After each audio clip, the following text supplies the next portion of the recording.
fruit, we decide what we want, so we know that we want chemistry parameters, we want flavor parameters, we know we want all the things that we want from the vineyard, because we can't change it that much. Then we press it, we make it into juice, and then we have to clarify it. You don't have to, it's not a bad idea. And so, how do we measure clarity? These are just things you need to know, don't care, just gonna let you know this is how you measure it if you want to. We're not gonna measure. But they're called NTUs, stands for net floss turbidity units. And so if you ever see the term NTU, you might on things, how clear something is, that's just how clear it is or not. Nephelometric turbidity units. And so basically what you do is you take a glass tube, you fill it up with a liquid, you stick it in a meter, and it tells you how much the light scatters, and voila, it gives you a measure of NTUs. Yeah. What is the scale for that? Like, what does it go to? Well, I'll show you. Yeah, I'll show you. So basically what it does is just measures the scattering length. It's really easy. So how clear is clear? So, I forget this thing's not a pointer. It's gonna get me. So 5 is pretty brilliantly clear. Anything under 5 is kind of where you're gonna want wine, somewhere around 1, 2, or 3, if you're trying to get that beautiful clear wine on the shelf. Then 500 is pretty cloudy. I would say the stuff in carboys right now is closer to 500. Maybe, actually, I would say probably closer to 250. If you got it in a small enough container, probably closer to 250. 500 is pretty cloudy, but we have some pretty cloudy juice. This wine is, this juice is not particularly highly clarified. What would you call ours right now? Yours is going to be uncloudy here soon. To start with. It might stay, yours might stay gray though for a little while until it ferments and that carbon falls out. Just so don't freak out if you get in there and start fermenting tomorrow, it's gray. You might be like, oh, what have I done? Which? Where the? Oh, yeah. Let's see if yours clarifies a little bit. Yeah. Let's see if it goes like 75-40. This is about where we want to be to ferment. This is the happy zone for fermentation. Because the reason why we want a little bit of haze is that yeast, like, okay, we throw our yeast in a container, right? And it's not like yeast have little water wings that they can put on, and they don't have little arms that can float around. They just kind of have to sit wherever they sit. So if they're in really clear juice, they just sink. And they're stuck on the bottom of the tank. And then they can only ferment all that juice from all the way down here.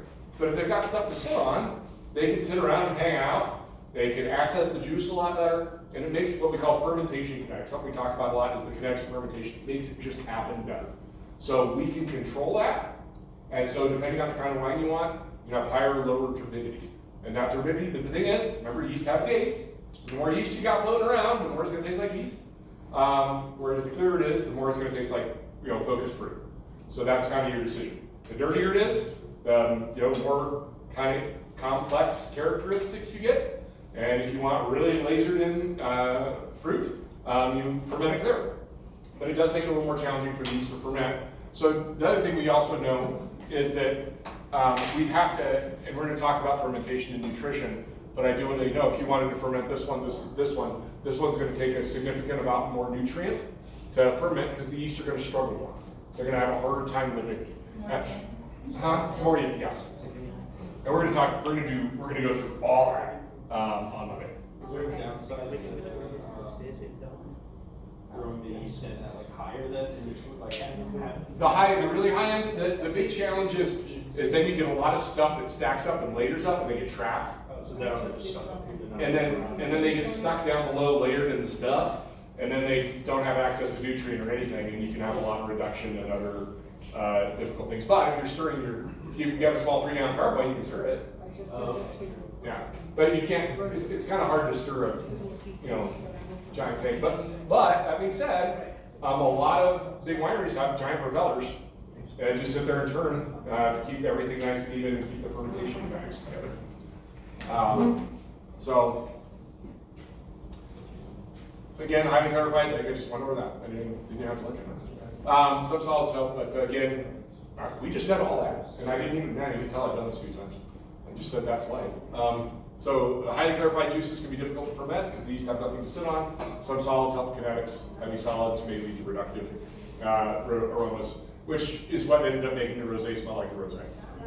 That's because we left it in the tank completely back at the bottom, and those yeast got mad and they made it stink. And that's what happens when people die. If you put a bunch of dead bodies in a pile, they start to stink. Put a bunch of dead yeast in a pile, they start to stink if you don't stir them up right now. It's like composting. Did you ever stop whatever? Yeah, it's right here. We'll taste it. So, happy yeast. And I like this one because he's budding.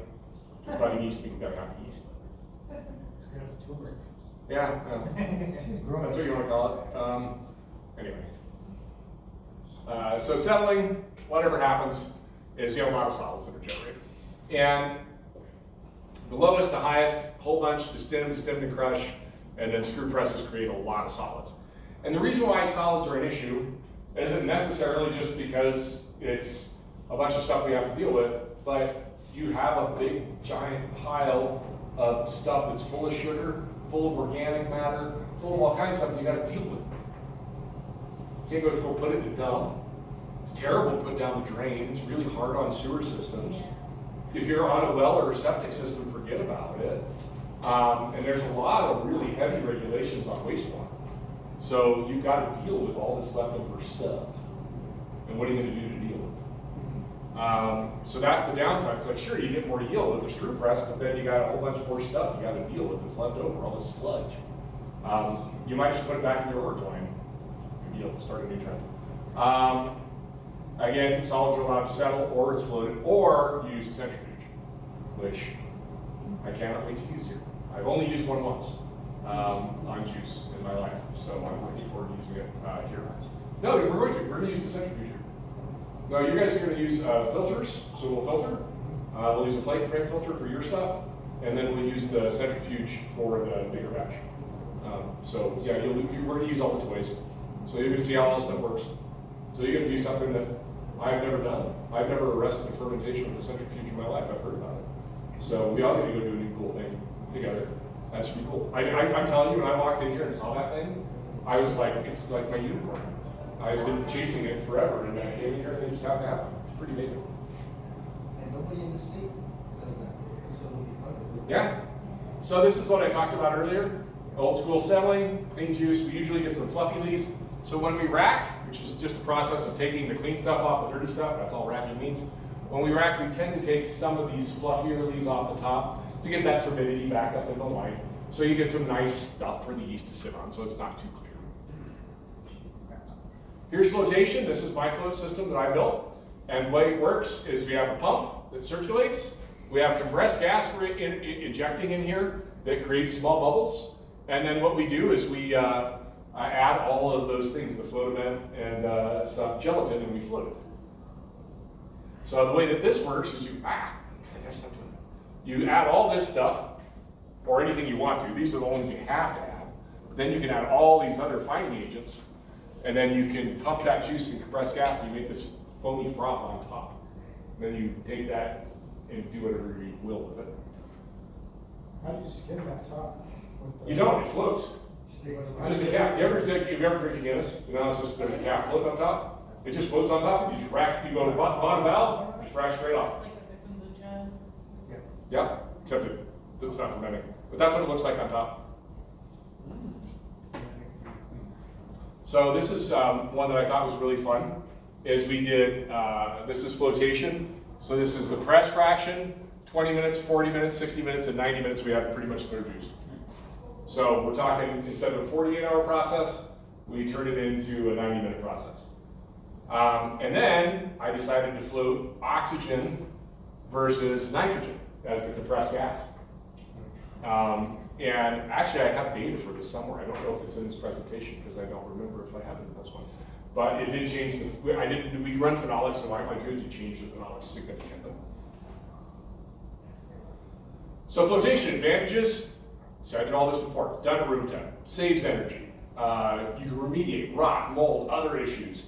You can clean up phenolics from aggressive pressing, molds, I mean anything, you can fix it up. You save time, 2 hours versus 1 to 2 days for cold settling. And you get greater juice yields too.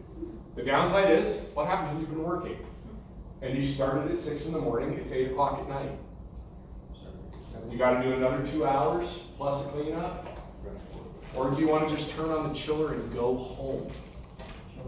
And a lot of times turning on the chiller and going home is the better answer. Correct. So,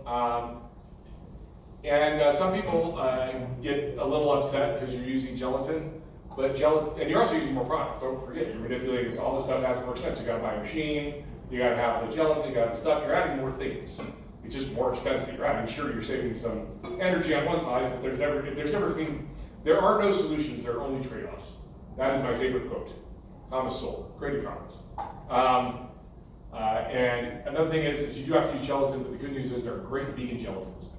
There's a lot of good pea protein and potato gelatins out there, so you don't have to use just cow bones anymore. Where can you get all of these gelatins?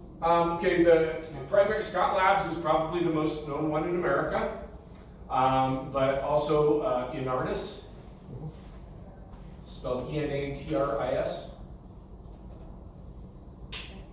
Lafort, L-A-F-F-O-R-T. Also AEB. And then Eno France, O-E-N-O-F-R-A-N-C-E. You better speak French though, and since you do, that's what I recommend. I think they have a spot in Cali too. Yeah, so, and a lot of these products also you just order from different supply companies. So there's a couple that are, there's some in California and some in Michigan. And there's a couple little places here that can order you what you need. But Those places in the Southwest Grape and Grain, and I think Victor's Brew Shop. Grape and what? Grape and Grain. It's on Candelaria and Carl. Carl. And then the other one's on 17. What's it called? Victor's. Victor's. Great. Yeah. So, but you'd have to tell them what you need in order. But I mean, generally you can find the stuff. And ideally, if you really want to get into wine and you want to go drink from the font, most of the stuff isn't easy to get. It's not a big industry in general. So you really have to go and make the sojourn to Unified Symposium in Sacramento, which is in January every year. Yeah, it's fun. Okay. Yeah. So Unified Symposium, and if you want to do a little bit more sane and not have to drink from the fire hose, the Oregon Wine Symposium in Portland is also quite nice. It's toned down a little bit, and I find even though, or if you really want to do it, go to Vinitech, which is in Bordeaux. Yeah, that's the one was a. Vinitech. Was that up the, just basically for wine stuff? What's that about? Oh, Wine Tank Broker? Yeah, the way they sell all these presses and. Yeah. All that used wine equipment. Yeah, there's a bunch of them. So Oregon Wines Symposium. in Oregon? Mm-hmm. And what was the other one in Sacramento? The Unified. We'll be sending stuff out on that. Those are the beasts. That's What month is But- the Oregon one? It's usually in February. Yeah, and then I've been to Vinitech twice, and I don't even know how to describe it. It's just massive, because I mean, their industry is so huge there. Yeah. But like, I went out to like the hosted dinner, and they like literally, like in the middle of every table was this much fog wall. Oh, wow. I was like, and they were like, but it was like it was like one liver. They got it that big and then put it on the table and just like you eat it. It was just the decadence was unlike any, I mean, not that Unified's anything else. Bordeaux. Oh my. Oh, that's it's good. There's a lot of things there. Yeah, it was a good time. Fortunately, I knew people that I was going with, because I think if I would have gone myself, I would have been in trouble, but they showed me how to have a good time. The one thing that I was really surprised is I got invited to a party at H&A Financing, and they do leasing for stuff. So they buy it, then they lease it back to you. And so basically it's international money laundering. But I get invited to the thing, and I'm looking around, and I don't really think anything of it. I'm like, wow, everybody here is really pretty. And I was like, the only people here that are really pretty are all women. And I'm still not thinking, I'm not paying attention at all, I'm just eating and having a good time. And we're drinking, $100 to $300 bottles of champagne. They've got Louis caviar. Everything is just going off. And this woman just starts talking to me, and I'm just talking back, not thinking anything of it. Stunningly beautiful lady. And I'm suddenly realizing that every guy suddenly has this woman that's far prettier than the man. And I was like, I know what you are. it's time for me to go. So I was in France. Where was this at, France? Yeah, exactly. But yeah, I was like, oh, yeah, okay. Wait, so they had scooters? Huh? In the wine symposium? It was at the after party. So the thing is, there's the wine symposium, and then there's the after parties. Oh my wow. And so the after parties, and these guys that are renting, and doing the leasing, they're millions of dollars that they're going through. So it's just a small price to pay. Is that in Huh? Sacramento too? She or was what's- Czech. She was Czech. I said, what was she? You connect the dots. Oh, she? What do you mean?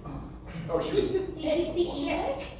You know, they call it, what do they call them? Some type of models? Aren't they like, no, they're not experts, but they call them like, I think they call them, some kind of, Oh, yeah. oh, Sometimes they call them dancers. yeah, no, they call them like, vibe models. They bring the experience or something, ambience models. Yeah, there's another term that's like that. It's like, Yeah, it was, anyway, it was a unique experience for me. I was just happy to go. it's not that crazy. Is it crazy like in the United States and Sacramento? No, okay, not that, but the decadence at these after parties, if you get to know the people that have the expense accounts, Oh my gosh. woo! Nice. The food, the wine, I mean, and everybody brings out their big stuff, everybody. It is, But it's a great place to meet people. Yeah. I mean, you really, I made a lot of awesome friends. In Sacramento, they don't do that. That's definitely a French you thing. know, it's a French thing. But- Sacramento. Yeah. I love Bordeaux. But yeah, I would love to go to Bordeaux. That would be a fun thing to do. Yeah. Yeah, so let's set the field trip. And we've been practicing, we've been training at altitude for our life. So we can drink well. When we go to those places. Oh, yeah, yeah, we go there. Oh, yeah. So, Elevation, going high. oh, yeah. Then you go down to sea level. It's hard for me to come up here. It takes me about 4 or 5 days to acclimate. Yeah. As far as the other side, man, it's like, That's super heroes. Yep. So anyway, maybe little, because let's keep moving. We got stuff to do. I gotta keep finished. We're not gonna get out of here today. So anyway, groceries for approval. When everything's done, what do you do with the leftovers? And so this is where we have to get creative. We can do mechanical separation. And so this is a kind of an interesting way to look at it. They have one of these here. This is the big beer filter. We could do this if we wanted to. If we did grape juice here, you could use that as their lease filter. Is that the one you showed us that's big and it's This could be. Yeah, it's similar. Similar mechanics. It's not this one in particular. But here's an idea, just as a really simple thing. So you're just a normal winery, and you just get half your wine back. And all you can do is turn it into wine that you sell for $10 a bottle, and then you net $7 all said and done. You can, a small winery can find $30,000, $40,000 a year in found wine by having a lease filter. And then you have a lot less stuff you're putting down the drain and dealing with later on. And that's a lease filter. A centrifuge you can do even better, but those are $80,000. how much is a lease filter? That one was 12. 12,000? Yeah. That's it? Mhm. Oh. The other way they do it is RDVs. I think these are finally running out. RDVs are rotary drum vacuum filters. This is how we used to filter stuff way back in the day. These are finally going out of fashion, thank God. They're a giant drum that rolls, and you have to go cake them. So you take diatomaceous earth, and you cake it while it's pulling a vacuum. It's got a real fine screen on it, and that whole white outside edge, this is all diatomaceous earth that's been caked on. It takes about an hour or two to put the cake on. And then what you do is you run wine through a trough at the bottom, and it sucks the wine up into the filter, and then the clean wine comes out, and all the dirty lees rotate around, and there's a knife edge here that cuts it off. And it cuts all the lees off and puts it in a bin to save the juice. And they use these in big wineries like crazy, but they are going away because there's better ways. Is there the 1960s technology, it's time for it to go. lease filler, can we buy used ones? Sure. How much would a used one? That's what you find. People can ask whatever you want. You know, it's like a garage sale. Oh. You know, but the other thing you could do too, and if I was an enterprising person, I would have it on the back of a truck, then I would call my friends, and then I would go, spin their lines down and use the machine for multiple other people. That way I don't have to sit around and just use it for my winery. So that's what I've always thought is, like once you get to critical mass, Like one of the things that made there's things that like, I think about Washington from when I started there to where we're at now, but we didn't have custom crush facilities. We didn't have a place that could make wine for you. So now we do. So now I can literally call up a wine, I can call up a vineyard and say, I want your fruit. I can call up a winery and say, I want you to make the wine, I want you to make it like this, make it for me. And then I just show up, pick up product. Yeah, just have to label. And then even then you have a graphic arts designer do it, make sure they do the cola. And the one place has the storage for you. So they store the finished wine, and then all you do is pick it up and sell it.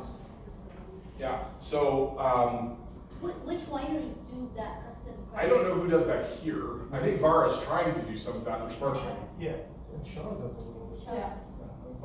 You guys are doing that. Yeah, You guys are doing a few. And some other wineries just to fill in gaps will do it for you too. Yeah. That's it. Yeah, You guys are looking. But it's still on the link. it has to be on, the label will always say on the back of it where it was made. Well, So, but like, it looks, it just has a Vindouche sheet. yeah. I know Sean, another one that does that is Paolo does that, So. and, Oh, Luna Rosa? yeah, that's some, but Noisy's been really picking up the, Yeah, people do it. So how you make ends meet. Noisy does the wine share. But then the other thing we got was bottling trucks, so you don't have to have a bottling line. So I can call up and have a bottling truck show up, so I don't have to own my own bottling line. That helped a lot. And then we got multiple really nice wine shops that were stocked with anything you needed, whenever you needed it. So these infrastructure things came along. And then we had mobile cross-flow filtration, so you don't have to own a filter, you just call somebody up, and they rock up the filter, and they filter your wine for you. So all these things, that way you don't have to buy everything up front. You can democratize your costs, just rent things as needed. And you'll never recoup the cost of a buying a $70,000 crossflow. Even if you have to pay a couple $1,000s a year, it takes you 35 years to. Can a winery be a nonprofit? Sure. Yeah, see, this is the politician. Yeah, you could, that's one of the thoughts I'm looking at in the future. Yeah. Is to have that, have the association help accommodate. So my friend Ashley, she has a thing called Vital Wines, and Vital, and she gets everything donated, and it's part of philanthropy. She makes a rosé, and she releases it, and everybody buys it, and 100% of the proceeds goes to an SOS clinic, which is a clinic for primarily undocumented migrants, because they're the ones taking care of the vineyards and everything else to go get healthcare. Just to walk up, no matter who you are, they're gonna take care of you. Clinic. So we could do like a custom crush and still sell it and still start a winery, all the while we're looking into the planting of. Well, you can do all kinds of stuff. Yeah. There's money, and you have the. You gotta be not-for-profit. Well, let's be honest, all wineries are pretty much not-for-profit. It's hard to make, yeah. Yeah, I mean, you might as well be a You're just not-for-profit. making people happy. Yeah, so, You gotta make enough money to cover your costs. Yeah. the other things that are good are high solids crossflows. These are a type of filter that they filter out the sludge. And you just get sludge out one side, you clean juice out the other. And then centrifuges, these are really getting good. As a matter of fact, centrifuges are so good now that they may replace filters. So, yeah, I think you want, just like. I'm curious, it's not new technology, why hasn't that been introduced in the wine industry earlier? So there's a couple things with centrifuges. They have been around for a long time, Yeah. but they've gotten better. So the problem with centrifuges is that historically they haven't been able to get the seals tightly machined enough, so they pick up a huge amount of oxygen. But now they figured out how to do some better machining and do hermetic seals, which is like when you get a playing cards stuck to a table. Yeah, they've got them so they can seal, they don't pick up much oxygen. We didn't have that, even 20 years ago, they would pick up a lot of oxygen, which was really hard on the wine. And then the other thing is just figuring out how to machine and machine tolerances, which we've got so much better at with all the new CNC machining and everything else. We can get the tolerances and we can spin them faster. So before you could probably only get a centrifuge to clarify to maybe, like 100 to 150 NTUs at best, and then you'd still have to filter it. This one can go all the way down below 5.